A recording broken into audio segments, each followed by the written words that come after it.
3,500 కోట్ల రూపాయలు మిథున్ రెడ్డి ఒక్క లెక్కర్లోనే తిన్నాడు అంటే ఇంకా ఆయన వేరే ఎక్కడెక్కడ ఎంత తినుంటాడు. అప్పుడు ఉన్నటువంటి 151 మంది ఎమ్మెల్యేలు, వాళ్ళల్లో మినిస్టర్లు, వాళ్ళల్లో ఇంకా ఏదో రకరకాల సబ్ డివిజన్లు, వాళ్ళందరూ కలిసి ఎంత తిని ఉంటారు. సో మీకు తెలియకుండా మిమ్మల్ని కోసేసుకుని తినేస్తున్నారు వాళ్ళు. వాళ్ళని ఎదిరించడానికి ఒక్కడు సరిపోడు, ఇద్దరు సరిపోరు, 100 మంది సరిపోరు.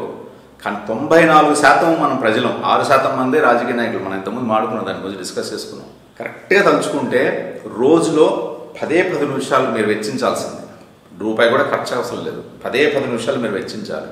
ఏం చేయాలి అంటే, నా రిక్వెస్ట్, నా appeal to all the software people, మాకు ఈ ఎలక్షన్ సిస్టమ్ నచ్చట్లేదు, మాకు దీనిపై నమ్మకం లేదు. ఈవీఎంల గురించి బోల్డ్ రూమర్స్ వస్తున్నాయి, బోల్డ్ కాంట్రవర్సీ నడుస్తోంది. బ్యాలెట్ పేపర్ మీద ఇంతకుముందులాగా చేసే పరిస్థితులు కాదు ఇప్పుడు ఇవి. Law and order control. ఒక ఎలక్షన్ నిర్వహించడానికి కోట్ల రూపాయలు ఎందుకు అసలు? ఇప్పుడు టెక్నాలజీ పెరిగిపోయింది.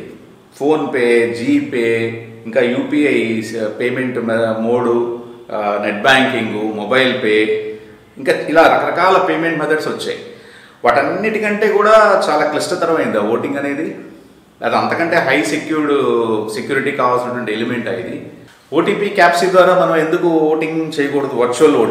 వర్చువల్ క్యాంపెయిన్ చేయడం మూలంగా మనకి ప్రత్యేకంగా ఒరిగిందేం లేదు. రాజకీయ పార్టీలకే ఏ లాభమైనా సరే, ప్రజలకేం లాభమేం లేదు. ఆలోచించండి ఒకసారి మీరు. నాకు ఫలానా గవర్నమెంట్లో నేను పూర్తిగా లబ్ధి పొందాను అని అనుకునేటువంటి గుండె మీద చేసుకుని ఆత్మసాక్షిగా చెప్పగలిగినటువంటి ఓటర్ ఎవరు ఉన్నారా? మొన్న ఎలక్షన్స్ అప్పుడు మోడీ గారు వచ్చినప్పుడు చిలుకలూరుపేట దగ్గర ఊర్లో కొన్ని కోట్ల రూపాయలు ఖర్చు పెట్టారు సెక్యూరిటీ కోసం. మన ఎలక్షన్లో అయితే డబ్బు నీళ్ళ కంటే కూడా ఘోరంగా ప్రవహించింది.